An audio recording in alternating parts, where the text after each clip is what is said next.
real business owner. Whatever your situation is currently is not your forever situation. That's really what real business owners is, man. Like, we don't care where you come from, where are you going? Our goal and our job is to reduce the mistakes that you have to make or the money that you have to lose. You want to be an entrepreneur, you want to be successful, don't give up. You learn, adjust, and continue to move forward. Welcome back to the Real Business Owners Podcast. This is brought to you by your favorite accounting firm, Easier Accounting, and your favorite credit repair company, 60-Day Credit Repair. Make sure if you guys have any credit repair needs, you hit us up. Make sure if you have any questions in regards to accounting, or if you feel like that your account's not doing a good job, you hit us up. It is already past halfway through the year. It's halfway. I guarantee it's came and gone, people bro. are starting to get that weird little thought in the back of their mind. Like, Well, I got 6 months of books to catch up. We haven't plugged ourselves in so long on the podcast. We're due so for it. You guys can deal with it. So just deal with it. Let us plug ourselves every 50 episodes now. At first, we were doing it every episode, and then it's just kind of like, whatever. Yeah. Who cares? Today we wanted to talk about a topic that is pretty much the separator from somebody being successful versus not, right? Even if you attempt to go start a business, this factor will determine whether or not it's going to work out. Or whether or not you're going to quit on your business and kind of conform to society and move back into the system and get a regular job, 9 to 5, whatever it is, right? And the topic is really just enduring, right? You're going to go through so much pain. You're going to go through so much struggle. There's going to be so much second guessing and so many doubts on the path to success. And the individuals that can push through every single one of those situations are the individuals that end up being successful. I think it was episode 13 that we talked about, failures and some of the lessons that we've learned. Guys, we've seen low points in business, right? We've got to the point with no money in the bank account. We've had to fund the business through credit cards just to keep it afloat. Do I think that that's something that a lot of people would do? No. Right. I think once the bank account hits zero, they're not going to want to continue to try to make a business work and go that deep into debt on something that appears to be failing, something that appears to not be working. And usually when you're building something, it's not going to feel like that everything's working out in your favor. Sometimes it looks like the odds are against you. And those are the times that you really have to show up. You might get into business and get 1 year, 2 years in. That just got you to the point where it's really time to show up. We just got done, 2 days ago on the 37 miles for my 37th birthday. And it kind of, as I'm out there, mile 15 to 20, Kel was right there standing next to me. We were going and I was even saying out loud, I was like, I don't know if I'm going to be able to run at all after mile 20. I said, I think I'm literally going to have to walk the 17 miles at the very end. I just don't think I can do it. And I was hitting a wall. Right. That's really all it was, right? And I just couldn't see myself enduring any more running at that point. Right. But at mile 20, when we went into the RV, took a break, got some water, got some food, some ibuprofen, some icy hot, some CBD, pain relief cream, some caffeine, literally it was all of that, right? So you got to do what you got to do in order to endure. But after we got out of the RV and started running again, I hit a stride from mile 20 to 30. And it felt great. Yeah. And that's the same in business. You're going to hit times where you just don't know if you can go anymore. You don't know if you can endure the pain anymore, or you can go deeper into debt. And you just really don't see that there's going to be anything good outside of the pain or discomfort that you're currently feeling. The idea is your commitment to what you're trying to accomplish greater than the pain that you're going through at this point? The suffering that you're going through. Do you want whatever it is that you're chasing bad enough to disregard the way that you feel in that moment and still show up and still do the things that you know you need to do to try to progress your business? Look, Kel's been in business probably, I think 5 years more than myself. I'm 10 years deep. 2006. I'm 10 years deep. You're like 15 years deep. And Kel's had to endure what, partnership breakups, where the businesses are literally gone, starting over, rebuilding. Divorces. Divorces. That was actually very taxing on the business. Yeah. Yeah. Well, what you guys need to understand is when you're fighting over money, the last thing that you want to do is go out there and hustle. Oh and work yeah, for I it. did it. I took horrible advice from attorneys, dude. And it was literally the advice was like, well, you know, you need to go out there and basically blow your money while you're distraught, and like basically sell this idea to the judge that I just went and gambled it all, judge, because I'm so distraught. And it's like attorneys give the worst advice sometimes, dude. They give great advice sometimes, but I think family attorneys they give really shitty advice sometimes. So they're probably family court's a weird backwards ass thing. Go blow all dude. your money. Yeah. And then pay me $50,000 or $100,000 or whatever you ended up paying an attorney to go through all that crap, right? Depends on the state, but I mean, you do end up giving up half of shit anyway. But that's something that you had to endure too. Yeah. There was pain and suffering through that. So you're trying to deal with business stuff. You're dealing with somebody wanting, a chunk of the money that you're trying to work hard for, that you suffer for. And so you're suffering here and here, but you still endured, right? We still are where we are today. Yeah. And I just think it's important for people to understand that when you're going through shit, it's very hard to see anything positive in the future. Mm-hmm.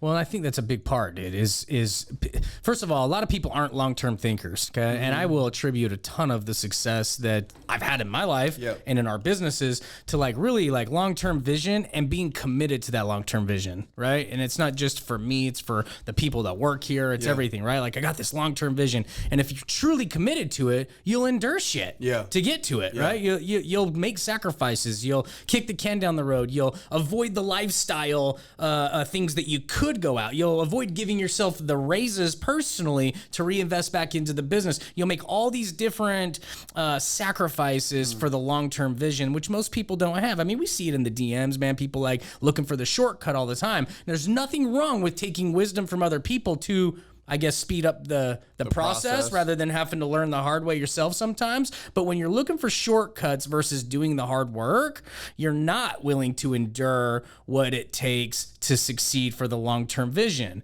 There's some things you just got to go fucking figure out. There's some things that you can't skip. You can't skip the work ethic, dude. It's just impossible. You have to put in the work ethic. There's no fucking way somebody's going to be... Look, 84% of millionaires didn't inherit a dime. Yeah. So that shows you right there that the large majority of people that are millionaires hated their current situation so much so that they were actually willing to endure pain and suffering to get to a millionaire status. Right. The pain and suffering of staying where they are financially was greater than the pain and suffering that they would have to endure in trying to build a business. Yeah. So either way, I know it's cliche. Either way, you're going to go through pain and suffering. This is a little thing called life. You guys have heard tons of episodes of ours where we bring people on and they talk about terrible things that have happened in their life, but they endured those things and they didn't lean on them as an excuse or a way out not to find the best version of themselves. Yeah. We've had difficult situations in our life, whether it's our upbringing, whether it's divorce, whether it's partnerships, whether it's, running down to a zero bank account, floating stuff on a credit card. All that is just about endurance. At one point, people would say, hey, what does it take to be successful? This was years ago. And I always said, figure out just how to stay in business one more day.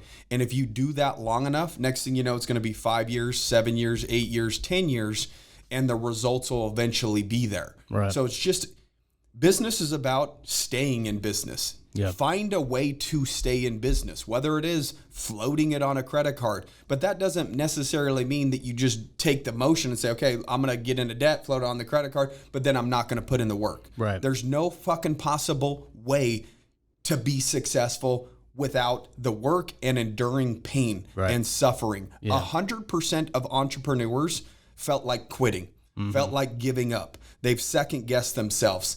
They've done things that were very uncomfortable to them in that moment to get to the situation that they wanted to be in. That want for that situation is, again, greater than the discomfort that they had to go through. Yeah.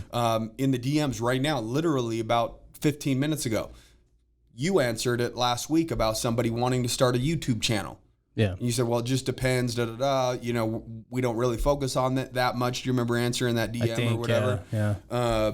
And the guy's like, well, I don't really, you know, I want to be behind the camera. It's just really uncomfortable. I've never been one to talk in front of groups of people, and I know it's behind the camera, but that's just uncomfortable to me. I'm not willing to do it. Yeah. Hashtag me too, buddy. Yeah, that's what I said. I said, yeah. I said, understand.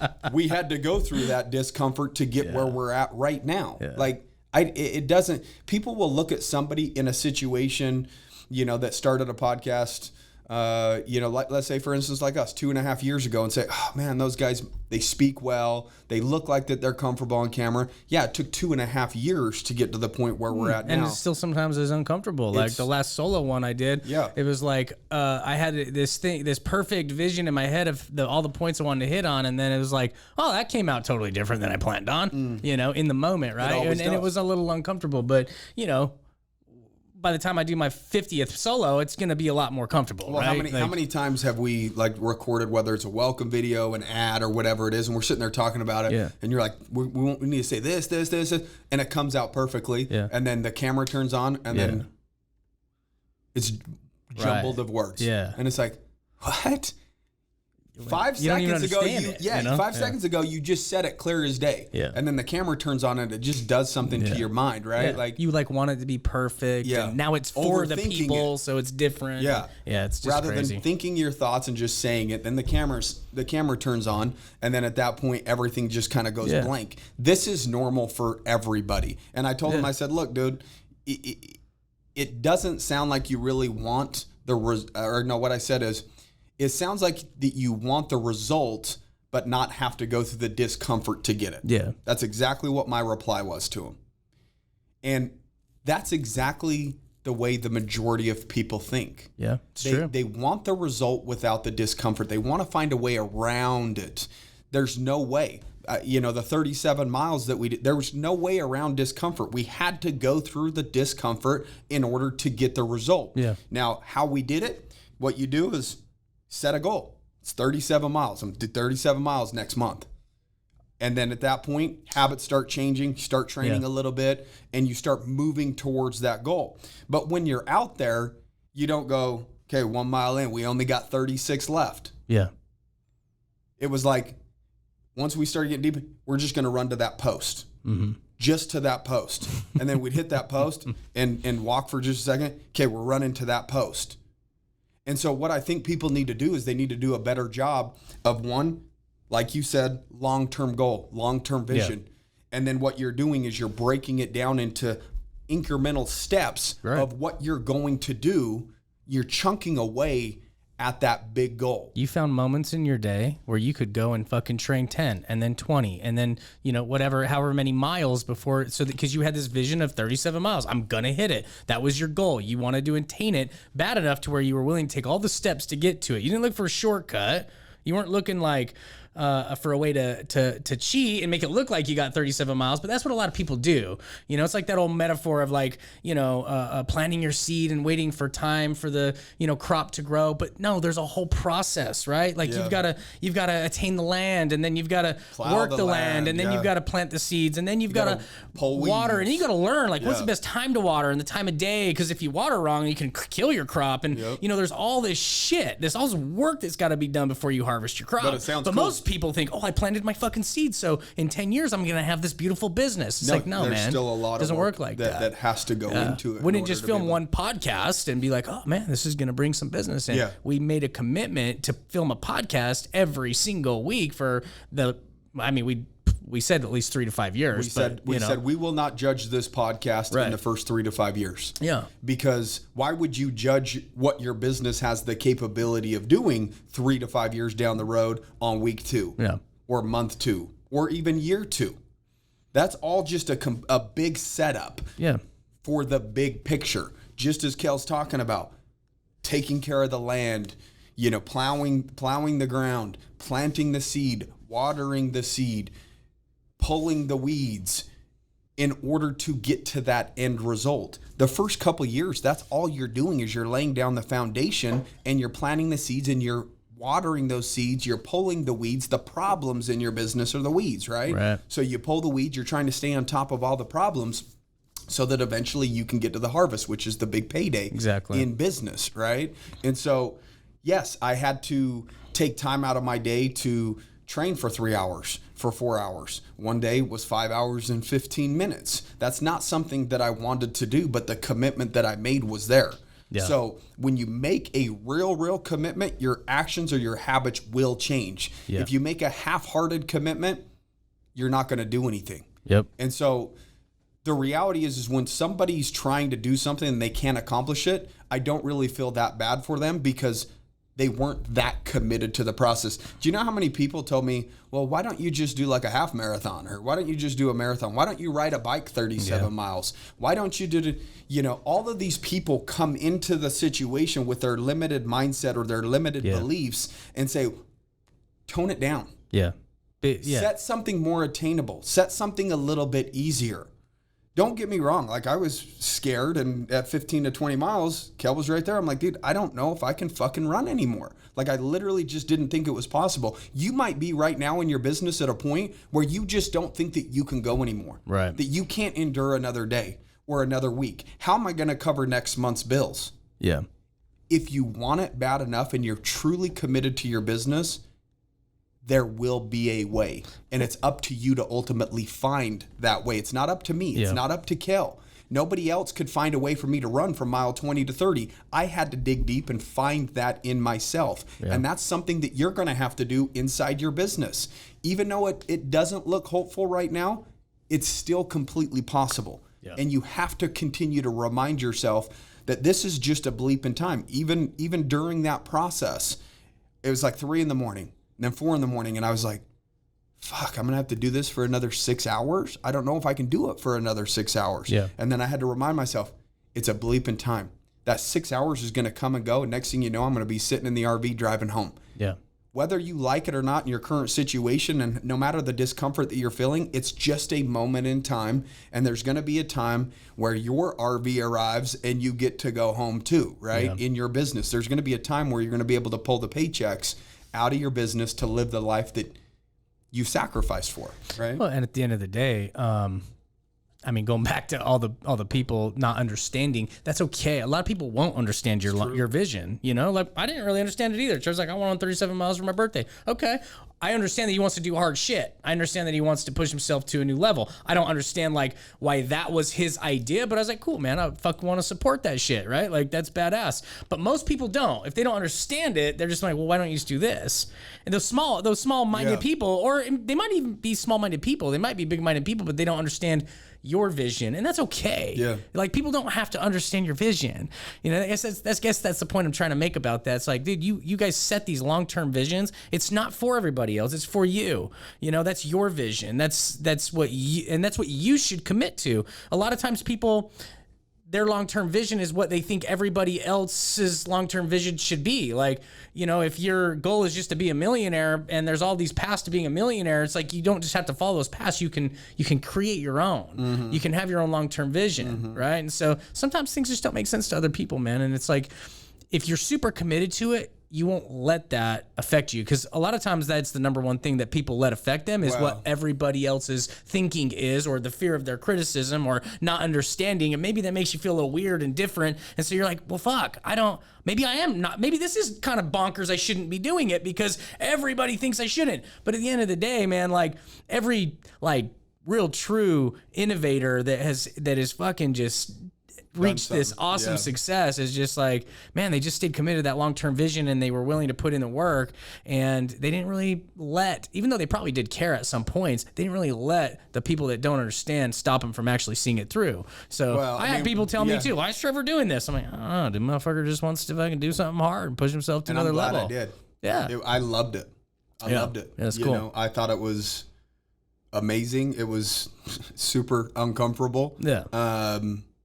But also very empowering. Yeah. To see what I have. If I wouldn't have done that, I would have never known. Yeah.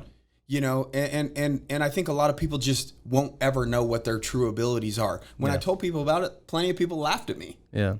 And so even, you know, my own mother, you know, she was concerned for me to try to go do something when I'm not a runner, right? That's something that not a lot of people have done, right? And that was the purpose. It was, for whatever reason, you know, I'm studying for the pilot's license, and that's been a challenge for me. And sometimes I think when I come across a challenge that's starting to be difficult, I create a new challenge to distract me from that other challenge. And I use that to build confidence to then sway that attention over to that thing that says, you know what, if I can do fucking 37 miles, I can fucking put my head down and study and I can get this fucking done. Yeah. Right. So I used a situation to build confidence and shifted that over into the other challenging thing that I'm dealing with in order to give me the confidence to know that if I set my mind to something and I commit to it, that I can get it done. Totally get that. And you might be at a spot where family members or people are laughing at your ideas, laughing the fact that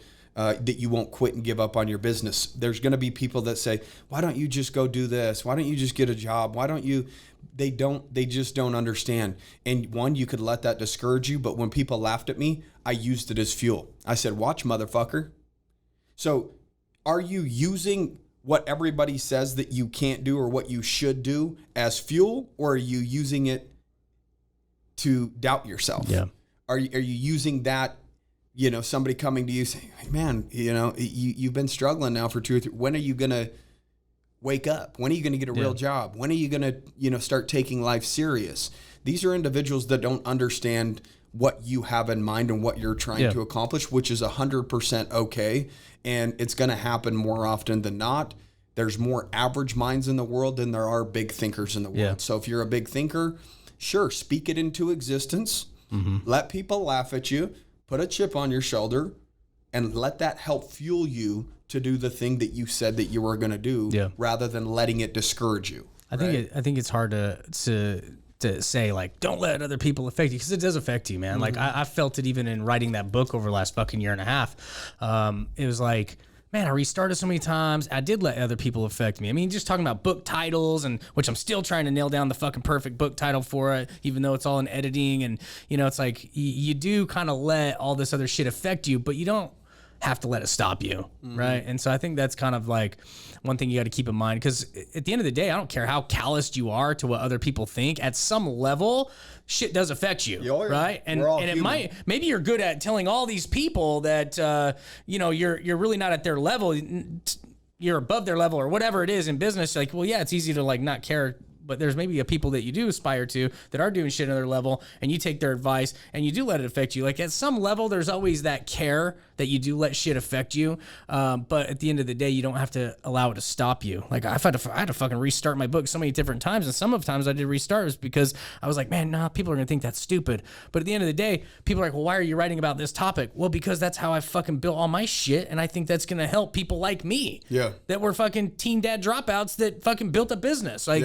there's more people like me out there that I hope read this book and are like, even if there's just one fucking takeaway, cool. Well, there's more people like that than there are Harvard graduates in the world, right? And I want to fucking help those people, man. Yeah. Like, at the end of the day, like, yeah, I want my book to, like, you know, fucking boost me, and it is obviously something I want to help level me up, and just something I want to finish, and it is about, like, me at some point, but it's also, like, my gift to other people, because I want it to fucking help people. I want to, like, my experience has worked for me, so I hope it will work for other people too. Well, it's not like you wrote a book like saying, okay, I'm going to be a best-selling author and get rich and make millions of dollars off of a book. Right. You already have your businesses that are doing that for you. Yeah. The book is an impact thing where you can put information out there. It's another thing on your resume. The real thing is at the end of your life, what's on your life's resume? Right. You know what I mean? Like, and you look back and say, well, I didn't really do shit with my life. I just, you know, worked for 45 years or whatever it is, and then retired. And, you know, that doesn't seem like something that you could look back on when you're 65, 70 or whatever and be proud of. Right. Right. Like,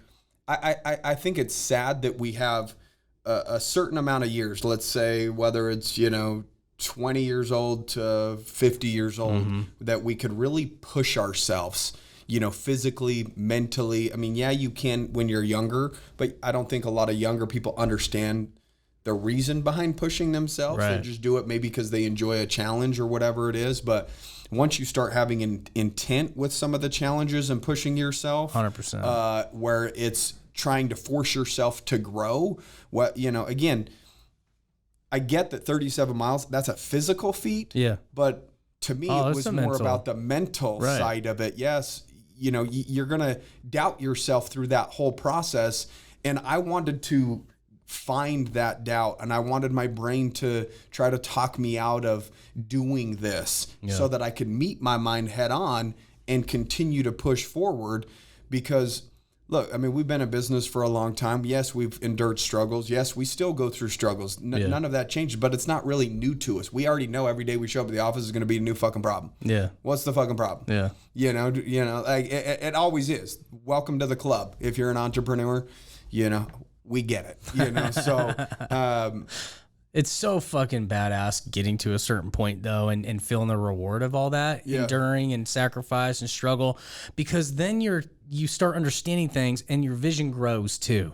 Like you complete 37 miles, guarantee you've thought about a 50 miler.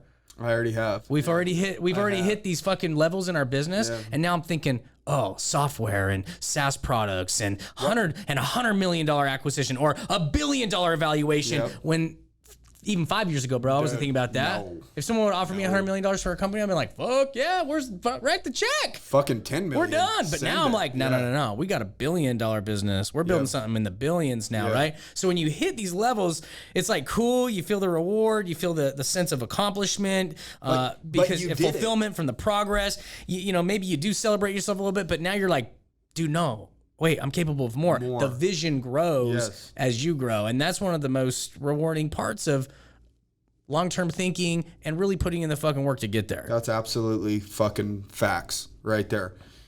What Kel just said is, that's something that you guys need to like really let sink in. Really, really let sink in, because even $10 million a year, I mean, that's a big deal, right? And you get to the point where you're doing $10 million a year in revenue, and you're like, well, what about 15? Yeah. Like if I can do that, can I do 15? If I can do 15, can I do 20? And so when you're doing $1 million or two, 10 million just seems like a crazy fucking number. And you doubt yourself when you say, hey, I want to do $10 million a year in revenue. And you say it because it sounds cool, but there's a little voice in the back of your mind that's like, I don't know if you could really do that, dude. Like, that's a cool goal, but good luck. And it was the same thing with the 37 miles. Yeah. Cool goal. Good luck. Especially the first few times hitting 4 or 6 miles. And I was like, damn, fuck, I got to do that 6 times over, 7 times over, 8 times over. And it's just like, how the fuck am I going to do that? Guess what? You will not know how when you commit. Yeah. You have to commit first, and then you figure out how later. The how will present itself once the commitment is fucking solid. Once it's ironclad, and you will not waver from that, you'll find out how to make it work, right? And so, just as Kel said, it's like, I pushed myself and got to 37 miles, but could I? Like, literally driving in here, I was like, I probably should have just walked 1 extra mile. Just done 38, just done a little bit more. I did 37.01. Yeah. Right. Just a little bit more. I was fucking tired. I kissed the ground at mile 37 because I just never thought I'd see the fucking day, 3 hours into it. Yeah. But again, it starts making you think, what are you truly capable of? Yeah. A couple small town boys that aren't educated at all doing $13-14 million in revenue between all the businesses. And every single year, our vision just grows a little bit more, a little bit more. And we've endured, a little bit more every single year. The pressure mounts, the problems are bigger. When we lose money, it's not $5,000. Yeah. It's 50 grand or 100 grand. Everything's bigger. The wins are bigger, risks, but the losses are bigger too. Yeah. I read something that, I don't know, where I saw it, but they say, billionaires risk like tens of millions of dollars, lose tens of millions of dollars all the time. They risk tens of millions. Yeah. Millionaires risk hundreds of thousands of dollars all the time. Yeah. And when you're a startup, you're risking, $5,000 to $50,000.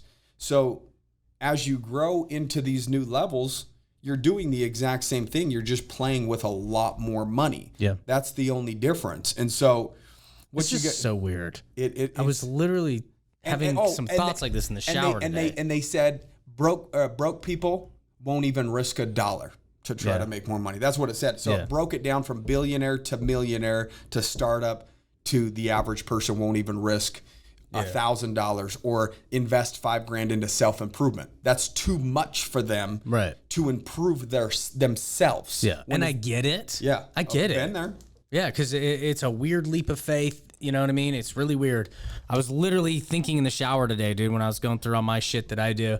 And I was like, it's so hard to tell people, like in the DMs or people that call us, it's so hard to tell them, like, take fucking massive risks, dude. You only live once. We don't know how long. Maybe we live again in some other universe or lifetime, whatever. But we only live in this earth once. Yeah. And like, why are you not willing to risk it all for this greater good that you've created in your mind? And it's like, so like, I'm thinking about it in the shower today, and I'm just like, is it bad to tell some of these people because they just don't have it? Yeah, they am I doing something wrong and lose? But I'm like, Kel's the bad guy. But dude, like that's really what it is. It's like we've taken massive risks. I've risked it all so many times.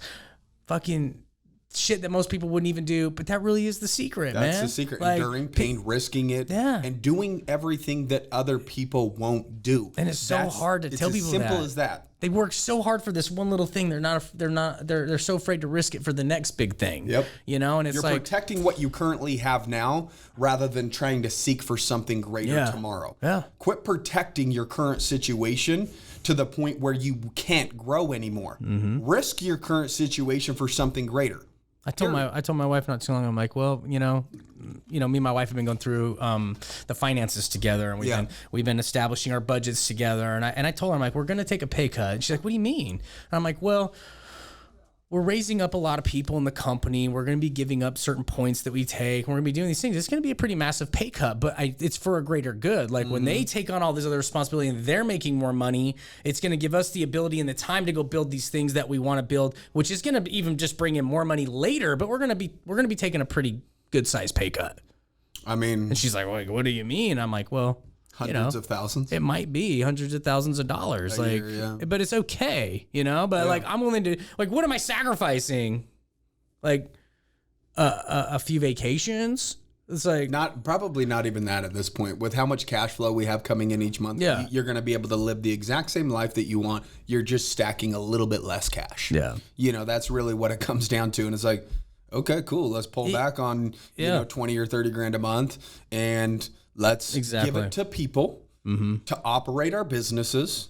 And time right now is our most valuable asset because we have money. Yeah. So now we want time to focus on new projects, something different, challenging ourselves in new areas, right? Yeah. We've built this thing up to this point, which is great, but we could just sit here and cash checks and do this for years and years and years and stop trying to progress. But that's not what we're doing. Yeah. The idea is to let leaders that have been with us and trusted us with 3, 4, 5, 6, 8 years of their life working with us, step up and create more opportunities for them to continue to grow into leaders, continue to make more money inside of our companies. If we don't ever step down, we're actually holding people back.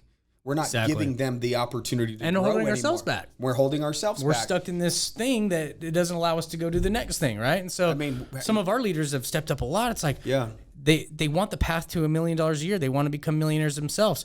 Okay, well, you guys can either go build your own fucking business from ground up, which would suck for us because we've, between working with them and them doing the work, like we've developed some great leaders. Yeah. So it's like, okay, why don't I just give you the vehicle to do that here? Yeah. And we all win. And then we can go do other things that are going to feed this thing. Yeah. And so it's like, it's okay to take these massive risks to me. It's like, I don't know. I've just gotten better at it over the years, man. I've risked my last $5,000. I've risked my last $100,000 before. I've risked my, your job. My job. All these things. When you got fired and then you had to go all in on the side hustle. So when these people DM us and stuff, it's like, I almost feel bad sometimes. And like, saying, well, fucking go all in, dude. Because I'm like, are they really capable of like seeing it through? Yeah. Is their long-term vision? Are they super committed to it? Are they willing to endure? Are they willing to like go through all the hard work and sacrifice a lot to put in the work ethic? Like, are they really willing to do it? And I don't know. So it's hard to say like, well, fucking risk it all, dude. Yeah, quit being a little bitch and go all in. I literally was having those go thoughts all in. today, though, so it's weird we talked about it. The only way that I did 37 miles is I committed the moment that I said it that I was going to go all in and do it. Yeah. Now, if I didn't do that, there's no way I could have done it. Yeah. Right? And so whatever it is that you're doing, when we say risk it all or go all in, we mean just that, provided that's exactly what you're going to do. Yeah. Which is commit, find out the how later. It'll all become crystal clear later. Right. When we started joining entrepreneurship groups, there was no guarantee that we'd create relationships that would ultimately make us money. We just bought into the fact of we want to improve. We want to network with high power people that are also with the same mindset of us, Right. trying to grow as well. And we committed. Yeah. How wasn't there in terms of how we were going to recoup the investment of spending $200,000 1 year No. in masterminds. Literally chalks up to a cost of doing business at that point. But we found an individual that we started working with and now built a $4 million company in a year and a half. Yeah. Based upon a relationship, based upon committing and going all in on this big scary thing, spending $12,000 a month with just one group because it was $6,000 each. Yeah. It's $144,000 a year. A lot of people, that's stupid. That's crazy. That's a lot of money. Blows people's minds. Yeah. But Why do you have to buy your friends? yeah, shit like that. Are you guys just buying friends because you look up to them? Like, say, no, I'm trying to learn from them. I'd love to have that conversation now and say, well, there's a company that we're cashing $30,000 a month off of that we really don't have to do a lot for now, based upon the relationship that of an individual that we met inside that group. So when you commit, everything else, it'll figure itself out. Yeah. It will figure out once the universe knows that you're all in and that you're fully committed. The opportunities will present themselves to the individuals that are committed, that will endure, will go through discomfort, will risk it all, you know, and if that's not you, then expect mediocre. That's just what it is. You're probably plateaued in your business. You're stuck. You're doing the same. Dude, we did the same revenue probably for 2, 3, 4 years straight, something like that. Honestly, and every year it was like, hey, this is going to be a better year. You know, we're making 150 or whatever, $200,000 a year. We're getting through a recession. Like, you know, you create your own excuses. Like, this year's going to be better because of this, and there was that issue, and it's not going to be there this year, and so this is going to be it. Yeah. Quit saying this is going to be it, because that's all we fucking did, and every year it was just Groundhog Year. Well, what it was are the same shit every year? What are you doing to make it a better year? We didn't without do anything risk? different except for saying this is going to be a better year. I know, but And finally, then once we started risking, like he's even hiring a new employee is risky, right? Yep. Like all of a sudden I get flooded with all these worries, like, well, what if it takes away leads from these sales guys and their income goes down? Because I don't want to see that. I want to see their income go up. So if I add the sales guy, that means I got to add more lead accounts. Okay, so now I got to go figure out more lead accounts. But the only way to grow is add this new sales guy, right? Or new building, office building. We need more space because we did hire more people. Where are we going to put them? And then, oh shit, now I got to sign a bigger lease. And like, it's fucking scary at every fucking turn. 5.5 years ago, moving into this office was... But that's when we started seeing the shit. Yeah. It was scary to join entrepreneur groups. It was scary to hire new employees. It was scary to get a bigger office building. Yeah. That's a 5-year commitment at... Whatever. It was like we went from like $4,000 a month to 12. Yeah. You know, we would literally like tripled our lease, you know? It was like, holy shit. You know, but we forced growth by doing that shit. Yeah. By literally risking shit and committing to making the business better. Yeah. And the way you show that you're committed is doing what Kel's talking about, is going through some of those things that are uncomfortable and going all in. Yeah. You know, and keep showing up, because at the end of the day, dude, we all hit those walls where we're like, oh my gosh, like... Oh, you're acting like over the last 15 years, Kel hasn't hit fucking massive walls over and over. Oh, even recently, I'm like, is it time to sell this thing? Is it time to figure something new out? And then there's that little voice that's like, keep showing up, man. The bigger things there, that thing that you really want, that long-term vision. If you endure long enough, you will be rewarded. Yeah. Continue to show up, right? And Kel has to remind himself of that. I have to remind myself of that. And so that little voice is always there. It's too, always man. There, dude. Like everybody, even the people that sold their business, that was the hardest part of actually doing that acquisition. Maybe that was their vision, but they're like, but is this the time? Should I just keep showing up? Should I just keep doing it? Is the bigger payoff the next offer, the next acquisition? I guarantee you that's the hardest part. I don't know. I've never sold a company. Yeah. That is something I want to do. Like we build all these companies. I want to sell one of them for hundreds of millions of dollars. I want to see what that's like. But at the end of the day, it's like, how do you know when that time is? Because, you know, there's always that evolving vision. Mm-hmm. It's crazy. Yeah. So guys, we get it. We've been there. We get it. We're still there. We still endure every fucking day. And part of the reason doing 37 miles is, you know, when you're feeling low or down, you need to challenge yourself and continue to do whatever you need to do to stay confident. Yeah. I know if I endure that and go through that discomfort and pain, that's just going to carry over into business or into life in general, giving me a new perspective that I know that if I keep pushing, something good will come out of it, and you'll reach that destination that you're trying to get to, right? Yeah. And so... even doing half of it with you, dude, it was so cool to kind of push past limits and, you know, just tap into a different mindset and, you know, really see what your body's capable of. I wish I would have trained harder and been able to do the whole thing. I mean, I wish I would have even trained. I didn't train, but at all. But yeah, it was super inspiring. Training, going out there and almost hitting 20 miles, dude. It doesn't even sound that big till you're like fucking 5 miles in. Well, you're like, oh, I feel a little cramp coming. And then 10, you're like, oh yeah, I do feel that cramp coming. Your lower back. And then 12, you're like, feet, your holy knees. shit, you know. But even driving out there, it felt like we were driving for fucking ever. Yeah. I remember saying like, holy shit, we're gonna have to run this or walk, whatever, right? And it was just, we seemed like we were just driving into the middle of nowhere for fucking ever. And I was like, that is definitely middle of nowhere. Shit. Yeah, it was middle of nowhere. It was awesome though, dude. I fucking loved it. It was actually a pretty good long stretch. Yeah, it was miserable and amazing at the same time. Guess what, guys? You can find amazing things through misery. Yeah. You know, the problem is you try to avoid misery so you don't ever find anything amazing. Yeah. You try to seek comfort, and in comfort is misery. Right. So you're creating your own misery there by getting comfortable a little too much. Find the misery and then see what you're capable of, and then you can see how amazing you really are and what you're truly capable of. So, guys, we hope you enjoyed today's episode.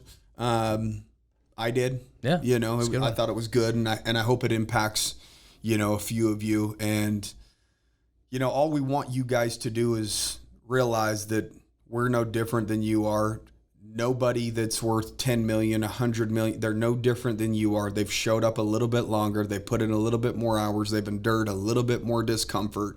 They've risked a little bit more than you. That's literally it. Yep. They're a human being. You're a human being. They've just gone through a little bit more than you. Put yourself in some tough situations. See what you're truly made of, and then blossom in those situations. Yeah. If you haven't found that thing that you're just ultra committed to, man, you need to start there. You know what I mean? Like I just, you know, I'm so committed to the people in our company. I'm so committed to taking this thing. We've told them millions of times, like, we're going to create millionaires in this company, not just us, all of you. And that's the shit that we're so committed to. It keeps us showing up, man. It's like, you know, find that thing that you're really committed to, that just really, you're going to fucking keep showing up for, you know? Because if it's a half-ass commitment, you're going to half-ass do the work. You're going to half-ass risk. You're going to half-ass do all the shit we talked about. So, like, make a fucking 100% commitment to some long-term vision. It will change. It will evolve. But you just got to make that ultimate commitment to it so that you are fucking not going to try to see it through. You are going to. Once you're all out committed, though, then you are willing to risk it all. Yes. You will not be willing to risk it all if you're not 100% committed. Even if you're 99% committed, that 1% is going to overpower the 99% and talk you out of going all in. Yeah. You know, so don't say you're going to do something if you're not going to fucking do it. Yeah. Because then your self-worth starts getting diminished because you're not honoring some of the things that you said that you were going to do. Your mind starts knowing that you're full of shit. So the next thing that you say you're going to do, it's going to be that much harder to overcome because your mind's working that much harder against you because it knows if it pushes just enough, it'll get you to quit. Yep. It'll get you to find a little bit of ease and comfort. So absolutely. What I have noticed is a little uptick in some of the reviews that we've been getting on the podcast. Oh, nice. So thank you guys for that. You know, some of the slackers out there that are still listening, I'm calling you out. Get your ass to the review section, drop a 5-star, and tell us how badass we are. We definitely appreciate it. So, guys, as usual, kick ass, take care, have a good day. Peace.